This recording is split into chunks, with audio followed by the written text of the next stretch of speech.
मंत्री बावनकुळेंविरोधात अमरावतीमध्ये महसूल कर्मचारी आक्रमक झाल्याचे चित्र पाहायला मिळते। बेमुदत काम बंद आंदोलनाचा इशारा देण्यात आलाय। बावळ तालुक्यातील खरतर तहसीलदारांचं निलंबन केल्याने आक्रमक झाले।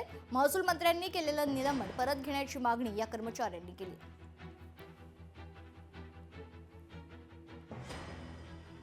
12 डिसेंबर रोजी महसूल अधिकाऱ्यांना ज्या प्रकारे निलंबित करण्याची घोषणा विधानसभेत झाली होती, त्या अनुषंगाने महसूल विभागात एक असुरक्षिततेची भावना निर्माण झाल्यामुळे महसूल विभागातील ज्या वेगवेगळ्या संघटना आहे, त्यामध्ये महसूल सेवक संघटना आहे किंवा आपल्या कर्मचारी संघटना, तलाठी संघटना, मंडळ अधिकारी संघटना, नायब तहसीलदार संघटना यांनी समन्वय करून एकतर्फे जी कार्यवाही करण्यात आली, त्या अनुषंगाने त्याचा निषेध नोंदवण्यासाठी या ठिकाणी आज हे आम्ही माननीय मुख्यमंत्र्यांना, माननीय जिल्हाधिकारी अमरावती यांच्या मार्फत निवेदन या ठिकाणी सादर केलेलं आहे। तोडगा जर नाही निघाला, त्या अनुषंगाने जर उद्यापासून जे संघटनेचे वरिष्ठ पदाधिकारी जे निर्देश देतील, त्या अनुषंगाने पुढील कार्यवाही करण्यात येईल। 70 लाखांचा महागड्या दारूचा साठा जप्त करण्यात आलाय। भिवंडी बायपास रोडवर मोठी कारवाई केल्याची माहिती। राज्य उत्पादक शुल्क विभागाच्या वतीने ही मोठी कारवाई करण्यात आलेली आहे। 70 लाखांचा महागड्या दारूचा साठा या कारवाईत जप्त करण्यात आलाय।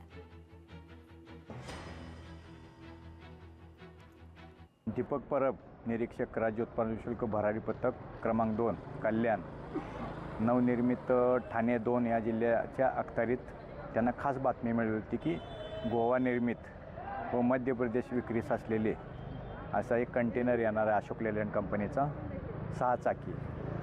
त्या बातमीच्या आधारे त्यांनी भिवंडी बायपास येथे काल रात्री मध्ये विक्रीस व गोवा निर्मित 2 बिलटिपी बनावट बिलटिपी असलेले 708 बॉक्सेस जवळपास 72 लाख किमतीचे, वाहनाची किंमत 28 लाख, मोबाईलची किंमत 25 लाख असे सुमारे 1 कोटी किमतीचा मुद्देमाल त्यांनी महाराष्ट्रात विक्रीस प्रतिबंध असलेला मुद्देमाल जप्त केला।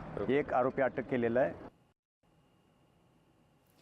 पिंपरी चिंचवड शहरातील पिंपळे निलख परिसरात एक हृदय पेटवून टाकणारी घटना समोर आली।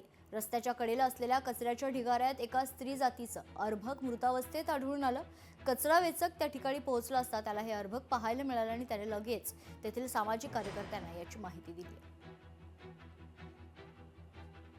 हा सगळा निंदनीय प्रकार आहे। अक्षरशः मुलीचं अर्भक कचऱ्यामध्ये टाकलं, खूप निंदनीय प्रकार आहे। Pimple Nilakh smart city, Vishalnagar smart city म्हणून ओळखलं जातं, परंतु या सगळ्या परिसरात जर पाहिलं आपण, हा संपूर्ण डीपी रोड याच्यावरचा एकही CCTV कॅमेरा चालू नाहीये। महापालिकेचं याच्याकडे पूर्णपणे दुर्लक्ष होतंय आणि हा खूप गंभीर प्रकार आहे। याची तातडीनं कोण असतील, काय असतील, ते गुन्हेगार कोण आहेत, त्या बालकाचे गुन्हेगार कोण आहेत, याची तातडीने चौकशी करावी आणि त्यांना जरा एक चांगली शिक्षा घडवावी त्यांना। 16, 17 आणि 18 डिसेंबर हे 3 दिवस मूड इंडिगो कार्यक्रम आयोजित करण्यात आला होता। मात्र पहिल्याच दिवशी जोगेश्वरी विक्रोळी लिंक रोडवर पवईजवळ वाहतूक कोंडी निर्माण झाली आणि मुंबईकरांना यामुळे मनस्ताप सहन करावा लागला। यानंतर मुंबई IITनं उर्वरित कार्यक्रम रद्द करण्याचा निर्णय घेतलाय। मुंबईकरांना जो मनस्ताप सहन करावा लागला याचा विरोध दर्शवत ठाकरेंच्या शिवसेनेच्या पदाधिकाऱ्यांनी आज IIT मुंबईचे डायरेक्टर शिरीष केदारे यांना भेटून त्यांना या संदर्भात पत्र दिले।